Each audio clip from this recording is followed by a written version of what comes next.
पसंत आहे मुलगी, पसंत आहे मुलगी. असू ये ना. मी नको, मला सर्दी होईल. नाही होणार. मी नको. थांब ना वासू.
I love you.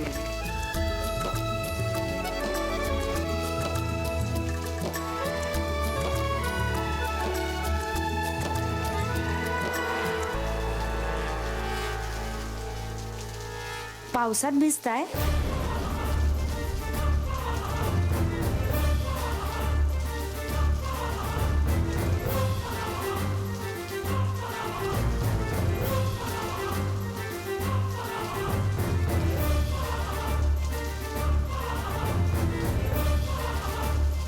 मला पण आवडतं पावसात भिजायला. चालेल ना मी इथे थांबले तर? खुशाल थांब, पण आम्ही जातोय.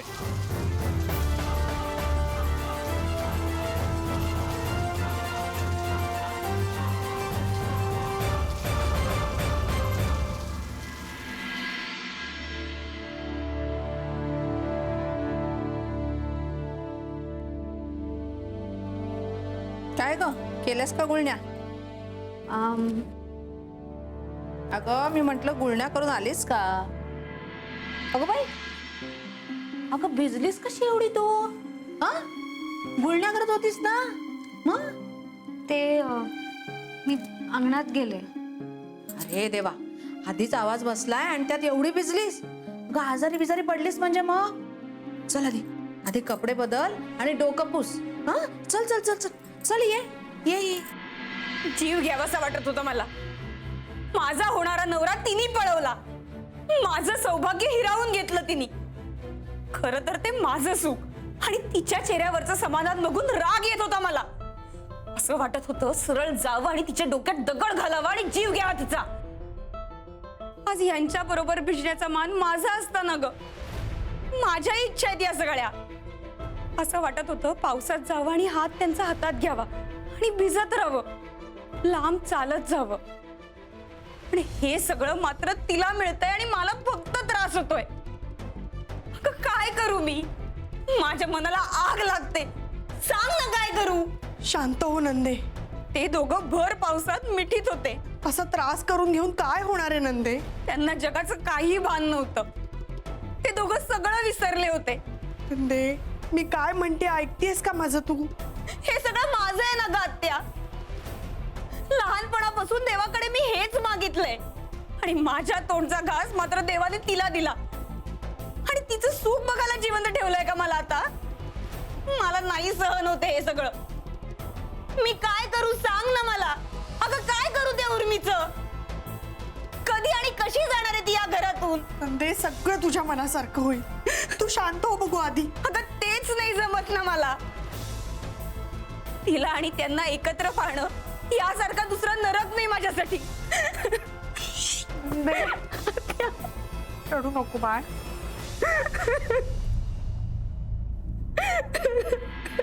पण माहेरी कधी पावसात भिजायची परवानगी मिळाली नाही आणि सासरी घरच्या सुनेने पावसात भिजणं चांगलं दिसणार नाही म्हणून कधी भिजता नाही आलं. मग मी ना आपली पावसावर कविता करायची. माई तुम्ही कविता करायचा? हो ग, फार आधी ग, किती वर्ष झाली त्या. मग आता का नाही करत? छे, आता कुठलं आलंय काय? त्याला काय झालं माई? का आता कुठे या वयात? आणि एकदा जे सुटलं ते सुटलंच. पण तुम्ही कंटिन्यू का नाही केलं? म्हणजे करत का नाही राहिलात? आता लग्न झालं, मग मठाची जबाबदारी आली अंगावर, मग मुलं झाली. आता त्यांचं सगळं करण्यामध्ये इतकी वर्ष कशी सरली कळलं सुद्धा नाही. माई तुम्हाला कधी राग नाही का हो आला? कशाचा? हेच तुम्हाला स्वतःसाठी असा कधी वेळ नाही मिळाला याचा. मला माझा असा संसार मिळाला ना. हो, पण मठासाठी स्वतःचे छंद. मठासाठी असं नाही ग, यांच्यासाठी. तरी दादांसाठी स्वतःचं. लग्नानंतर कुठे उरतं स्वतःचं असं काही? माई पण कवितेसाठी वेळ काढायला हवा होता तुम्ही. कविता म्हणजे तुमचं एक्सप्रेशन आहे, म्हणजे तुम्ही त्यातून व्यक्त होता ना. हे सगळं पण फार महत्वाचं असतं की नाही? तो मला यांच्या पुढे महत्वाचं कधीच काही वाटलं नाही. हो, पण कविता करत राहिल्या असतात तर दादांचं महत्व कमी नसतं झालं. हे बघ, यांची मठावर श्रद्धा होती आणि माझी यांच्यावर. एवढं प्रेम करता दादांवर? हो, हसताय काय? नाही ग, आम्ही नाही बाई असं विचार करत तुमच्यासारखा. सांगा ना माई प्लीज. अगं 30 वर्ष आमच्या लग्नाला पूर्ण होतील या रविवारी. काय? तर काय म्हणजे या रविवारी तुमची मॅरेज अॅनिव्हर्सरी आहे? म्हणजे तुमच्या लग्नाचा वाढदिवस आहे? हो. मग काय करायचं आपण?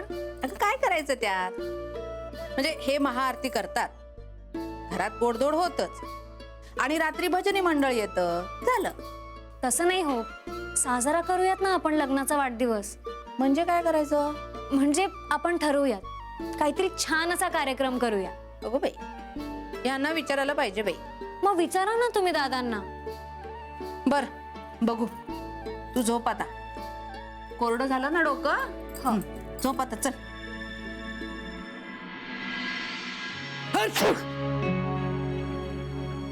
वासू. उर्मी. अरे अरे काय काय रे? मी म्हणलं होतं ना तुला, सर्दी होते मला लगेच. बर बर, ऐक, ये इथे बस बस बस बस. चहा दे. हे घे, चहा दे. आलं घातलंयस ना तू? नाही रे. बाप रे. तू मला आलं घातलेला दे ना प्लीज. अरे पण मग हा घेतो मी. बरं वासू, ऐक ना ऐक ना, माई दादांची अॅनिव्हर्सरी आहे. माहितीये मला, मग असं थंडपणे का बोलतोयस? कारण मी थंड पडलोय. शट अप वासू, आपण प्लीज सेलिब्रेट करूया ना. उर्मी, दादा ऐकणार नाहीत, त्यांना नाही चालणार आहे. विचारून तर बघ. उर्मी, तू काहीतरी भलतं सलतं काढू नकोस, चिडतील दादा. का रागवतील? सेलिब्रेशन म्हणजे आपण काहीच वाह्यातपणा करणार नाही हो. बरं, तू दादाबाईंशी बोल आणि ठरव. आणि हा, काही सरप्राईज वगैरे प्लॅन करू नकोस. दादा खरंच रागवतील तुझ्यावर. अरे पण तू मला आलं घातलेला चहा देतेस का? दे दे दे. Please. लगेच आण. काय झालं? सुनबाईंच्या घरचा दूरध्वनी क्रमांक मिळाला का? दादा आज मिळणार आहे. एवढा वेळ का लागतोय पण? दादा ते जरा माझ्याकडूनच म्हणजे कामाच्या गडबडीत जरा विसरून गेलो. रामचंद्र, तुम्हाला कल्पना आहे ना, हे काम महत्वाचं आहे. हो दादा. आजच्या आज त्यांच्याशी दूरध्वनीवरून संपर्क झाला पाहिजे. येत्या 1-2 दिवसात त्यांना इथे बोलवलं पाहिजे. सुनबाईंची पाठवणी झाली पाहिजे. होय दादा, आज नक्की करतो. हवं तर मी बोलतो. दादा तुम्ही कशाला? तुम्ही फक्त दूरध्वनी क्रमांक मिळवा, मी बोलतो. मी बोलतो ना. पण नको, आता मीच बोलतो. पण दादा तुम्ही दूरध्वनी क्रमांक घेऊन या, आपण बोलूया. ठीक आहे, येतो.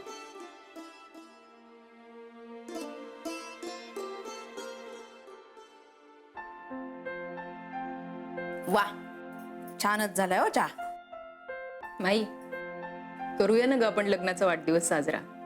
अगं 30 वर्ष कधी केला नाही लग्नाचा वाढदिवस, आणि आता काय?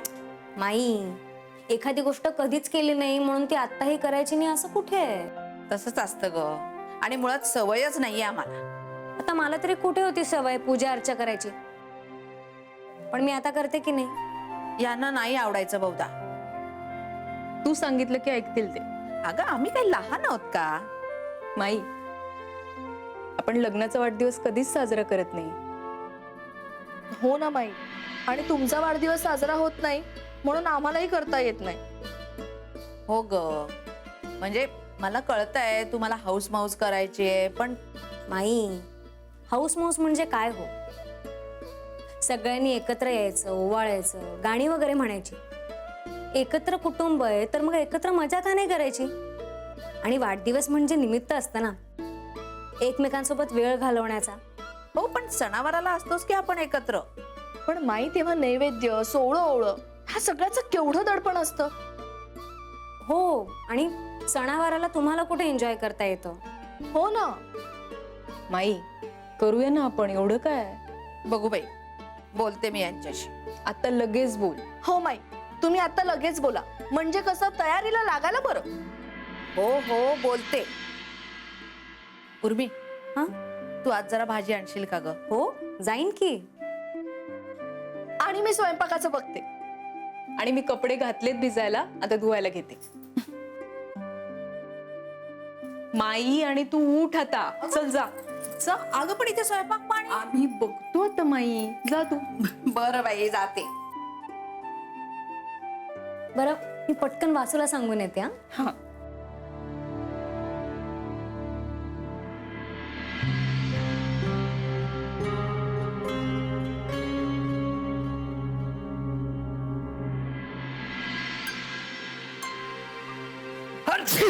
वासू, नंबर देणार होतास ना? आता मी जरा घाईत आहे. अरे नंबर द्यायला किती वेळ लागतो असा? मी आल्यावर देतो ना तुला. दादा विचारतायत मला. मग तू सांग ना त्यांना, आल्यावर देतो. एक काम कर, तू जाऊन सांग जा. अरे भाऊ, तू टाळाटाळ का करतोयस? टाळाटाळ नाही करत आहे मी. मग हे काय आहे? सांग, लवकर सांग. दे. घे. सांगतोयस ना? हो सांगतो. 80.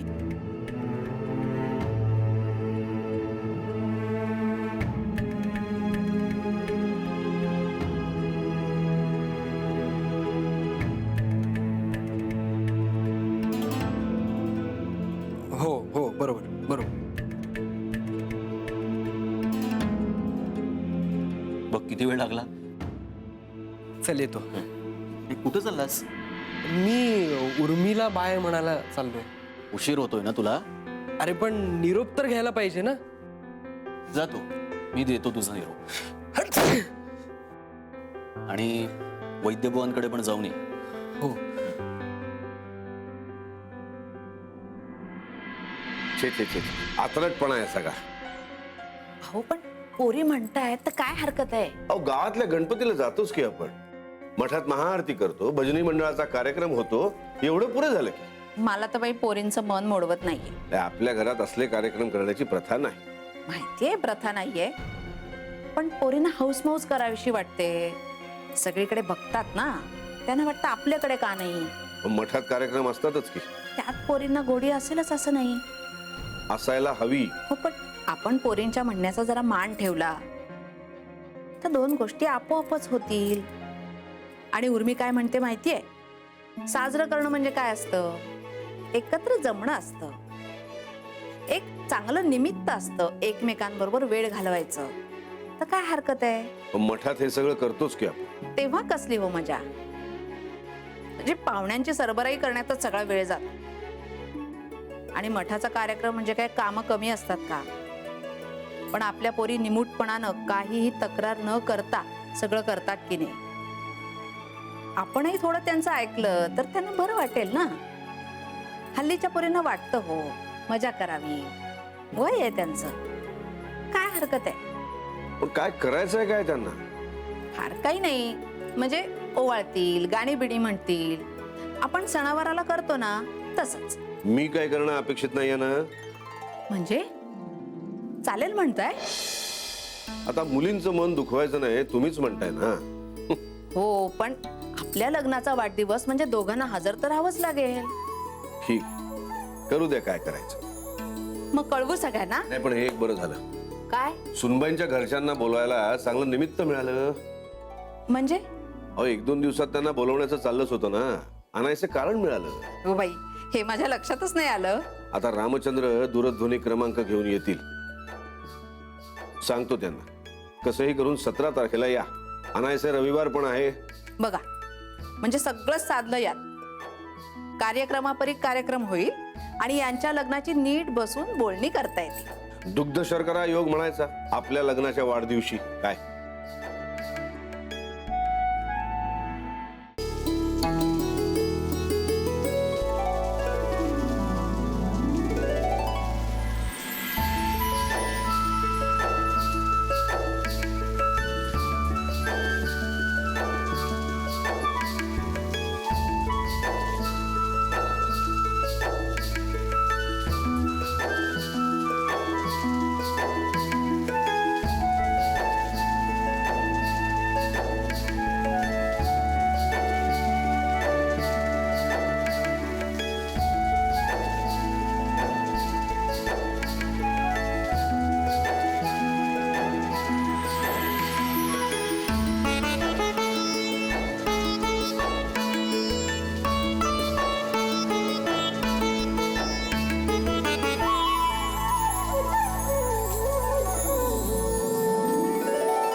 माफ करा पण हा नंबर अहो तुम्हाला कळत नाही का सांगितलेला?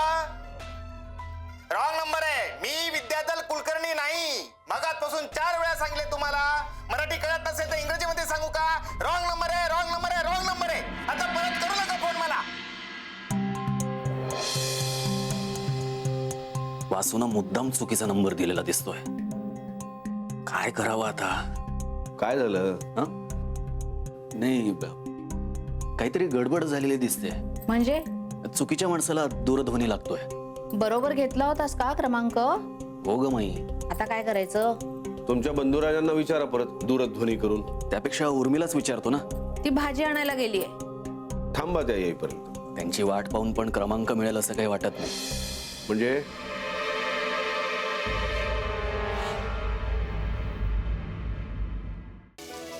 वाव, ही खरी मजा आहे. पावसात भिजताना मस्त आईस्क्रीम खायचं. ए तुझं बघू मला. तुझं बघू. नाही, अरे याला काय अर्थ आहे? मी माझा आईस्क्रीम कोणालाच देत नाही. माझं का घेतलं मग? मग तू द्यायचं नव्हतंच मला. बरोबर आहे, तुला माझ्यापेक्षा जास्त आईस्क्रीम महत्वाचं आहे. नाही रे, मला माझ्या नवऱ्यापेक्षा जास्त काहीच महत्वाचं नाहीये. हे आपलं ते गोव्याला जायचं राहिलंच. होईल रे. कधी? पाऊस आहे तोवर जायला हवं ना. अरे पाऊस काय पुढच्या वर्षीही पडेल. आणि उत्साह.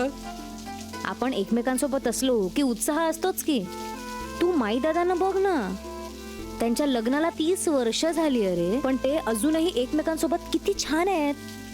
किती वाटतं त्यांना एकमेकांबद्दल, किती कॉम्प्लिमेंट करतात ते एकमेकांना. आणि त्यांना जे काही वाटतं ना ते अगदी मनापासून वाटतं बघ. मला ना ती दोघं अगदी आयडियल कपल वाटतात, एकमेकांसाठी बनलेले असल्यासारखे. म्हणजे लग्नाला 30 वर्ष झाल्यानंतर पण एकमेकांबद्दल इतकं वाटणं किती गोड आहे. नाही, आणि दादांचं बाकी काहीही असलं तरी एक नवरा म्हणून ते खूपच चांगलेत. माई पण. हो, म्हणजे माई मुळातच माया करणारी आणि जीव लावणारी आहे. ती तिची सगळी नाती, म्हणजे बायको म्हणून, एक आई म्हणून, एक सासू म्हणून, सगळी नाती 100% निष्ठेनं निभावते. तिची तुलना कोणाशीच होऊ शकत नाही. नाही, म्हणून मी म्हणते की माई दादांची अॅनिव्हर्सरी सेलिब्रेट झालीच पाहिजे. तुझ्या डोक्यात आहेच का ते अजून? उर्मी, तू ना कधी कधी माईसारखीच वागतेस. एकदा एखादी गोष्ट डोक्यात घेतली की घेतली. उर्मी, अगं हसतेस काय? वासू, माझी आजी सांगायची मला, एखादा नवरा जेव्हा त्याच्या बायकोमध्ये स्वतःची आई बघायला लागतो ना, तेव्हा समजायचं की त्यांचं नातं घट्ट झालंय. अगं तू छत्रीत ये ना. तू भिजू नकोस. तू भिजतेस. मला चालतं रे. जास्त गमजे मारू नकोस. आजारी पडशील तेव्हा कळेल. वासू, मला खरंच काहीच होत नाही.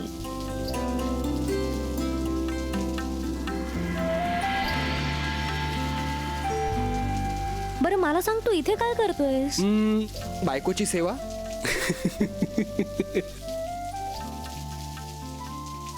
अगं नाही, माझं एकच लेक्चर होतं आज. बर, ते संपलं का? ते संपलं आणि मी तुला बघितलं. हो. पुनर्वसू, उर्मिताई, तुम्ही? सुनील, कसा आहेस? मी मस्त आहे.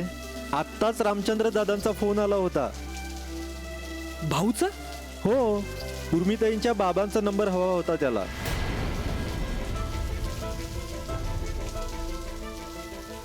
काहीतरी दादांच्या अॅनिव्हर्सरीचं आमंत्रण द्यायचं होतं म्हणाला. माझ्याकडे नव्हता, मी मामांकडून घेऊन दिला.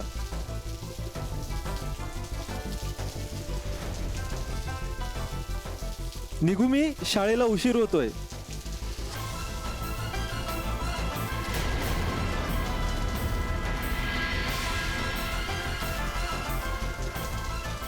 उर्मी, मेलो आपण. खेळ खलास.